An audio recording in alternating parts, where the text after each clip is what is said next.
आज हमारा आगरा कॉलेज का एक विशेष सुअवसर है जब हम लोगों ने पंडित गंगाधर शास्त्री स्मृति व्याख्यानमाला का आरंभ किया है। और यह पूज्य पंडित जी की स्मृति में व्याख्यानमाला है जो सतत गतिमान रहेगी। हम हमेशा योग्य व्याख्याताओं को बुला करके अपने महाविद्यालय में शैक्षणिक गतिविधियों का उन्नयन करते रहेंगे। इस सोपान में सर्वप्रथम इलाहाबाद से राज्य विश्वविद्यालय इलाहाबाद, जिसे प्रोफेसर राजेंद्र सिंह रज्जू भैया विश्वविद्यालय कहा जाता है, वहाँ के दर्शन शास्त्र विभाग के विभागाध्यक्ष डॉक्टर अविनाश कुमार श्रीवास्तव जी को आज यहाँ आमंत्रित किया गया है। और वो गांधी और उनके समसामयिक चिंतन पर और उनकी उपादेयता पर आज यहाँ अपना व्याख्यान प्रस्तुत करेंगे। इसी तरह के हम विज्ञान से भी, चिकित्सा विज्ञान से भी और नैतिक शिक्षा से भी, साहित्य और संस्कृतियों से भी विशेष व्याख्यान अब सतत आयोजित करते ही रहेंगे। यह हमारा संकल्प है। अविनाश जी ने कहा कि शिक्षकों को भी मंथन करने की, चिंतन करने की ज़रूरत है। शिक्षक एक ऐसी पदवी है जिसे आरंभ से लेकर के अंत तक ज्ञान के प्रति समर्पित रहना पड़ता है। वह सोता भी है तो उसे शिक्षा के बारे में सोचना पड़ता रहे। तो जो डॉक्टर साहब ने कहा है बिल्कुल सही कहा है। अगर हम शिक्षक हैं तो हम शिक्षक तभी हैं जब हम दिनों रात उस शिक्षा के उन्नयन के बारे में सोचते हैं। हमें करना होगा और अपनी लाइब्रेरी बहुत समृद्ध लाइब्रेरी है, हम उसे और समृद्ध करने पर भी पूरा जोर देंगे और अपने शिक्षकों को जितना भी फैसिलिटी हम अपने लेवल पर दे पाएंगे हम देंगे। और हमें पूरा विश्वास है कि हमारी योग्य विद्वत मंडली इस कार्य में हमारा पूर्ण सहयोग देगी और राष्ट्र के उन्नयन में, विश्व गुरु के पुनर्निर्धारण में हमारा साथ देगी। कुमार श्रीवास्तव, प्रयागराज के प्रोफेसर राजेंद्र सिंह रज्जू भैया विश्वविद्यालय, जिसे पूर्व में इलाहाबाद राज्य विश्वविद्यालय कहते थे, वहाँ के दर्शन शास्त्र विभाग का विभागाध्यक्ष हूँ।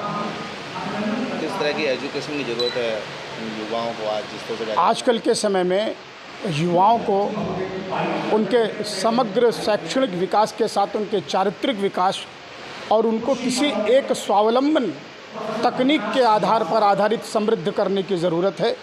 मुझे ये कहने में बिल्कुल भी संकोच नहीं है कि नई एजुकेशन पॉलिसी 2020 में इस देश के प्रधानमंत्री, यशस्वी प्रधानमंत्री आदरणीय श्री नरेंद्र दामोदर दास जी मोदी जी ने जो नई शिक्षा नीति किया है, जिसमें व्यक्ति के, छात्र का चारित्रिक विकास परमावश्यक है और उसके साथ साथ अपने विकास के साथ साथ वह अपनी अर्जित योग्यता से, शैक्षणिक विकास से, नैतिक रूप से, चारित्रिक रूप से, सकारात्मक और सार्थक रूप से अपने जीवन यापन कर सके, ऐसे हमें शैक्षणिक ढांचे की ज़रूरत है। और मुझे खुशी है कि भारत की केंद्र सरकार और उत्तर प्रदेश की राज्य सरकार इस दिशा में सार्थक प्रयास कर रही है। ऐसी शिक्षा व्यवस्था की हमें ज़रूरत है। सर, गुरु और शिष्य का एक बड़ा पवित्र संबंध है जो लगातार टूटता दिखाई देता है, क्या कारण? मैंने इसीलिए आपसे निवेदन किया कि पहले भी अगर आपको याद हो तो हम लोग प्राथमिक शिक्षा में एक नैतिक शिक्षा का पाठ पढ़ा करते थे, जिसमें हमें सिखाया जाता था कि अपने गुरुओं का सम्मान कैसे करना है,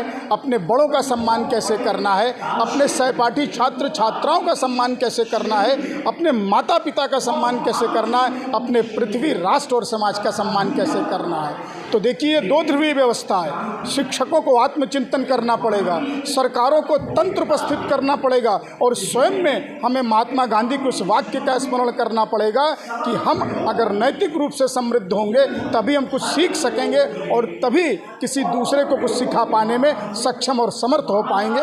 तो मैं इसको दूसरे स्वरूप में देखता हूँ। गुरु और शिष्य के बीच का संबंध कमज़ोर नहीं पड़ रहा है। हमें लगता है कि हमने उसको धीरे धीरे थोड़ा सा मजबूत बनाने का जो उपक्रम किया है, उसमें एक बार और ताकत लगानी है और एक बार पुनः विश्वगुरु की पदवी धारण करते हुए इसको नैतिक रूप से समुन्नत विकास करना परमावश्यक। शिक्षकों के लिए क्या कहना चाहेंगे? शिक्षकों के लिए मैं दो बातें ज़रूर कहना चाहूँगा। आगरा कॉलेज की आगरा कॉलेज में हमारे साथ प्रधानाचार्य जी खड़े हैं कि स्वयं पढ़ें और पढ़ने के साथ साथ स्तरीय टेक्स्ट बुक को जरूर पढ़ें और उच्च गुणवत्तापूर्ण शोध में स्वयं भी संलग्न हो और उच्च गुणवत्तापूर्ण शोध को बढ़ावा देने के लिए, अकादमिक परिवेश को बढ़ाना देने के लिए लाइब्रेरीज को समृद्ध बनाएं, पढ़ें, बच्चों से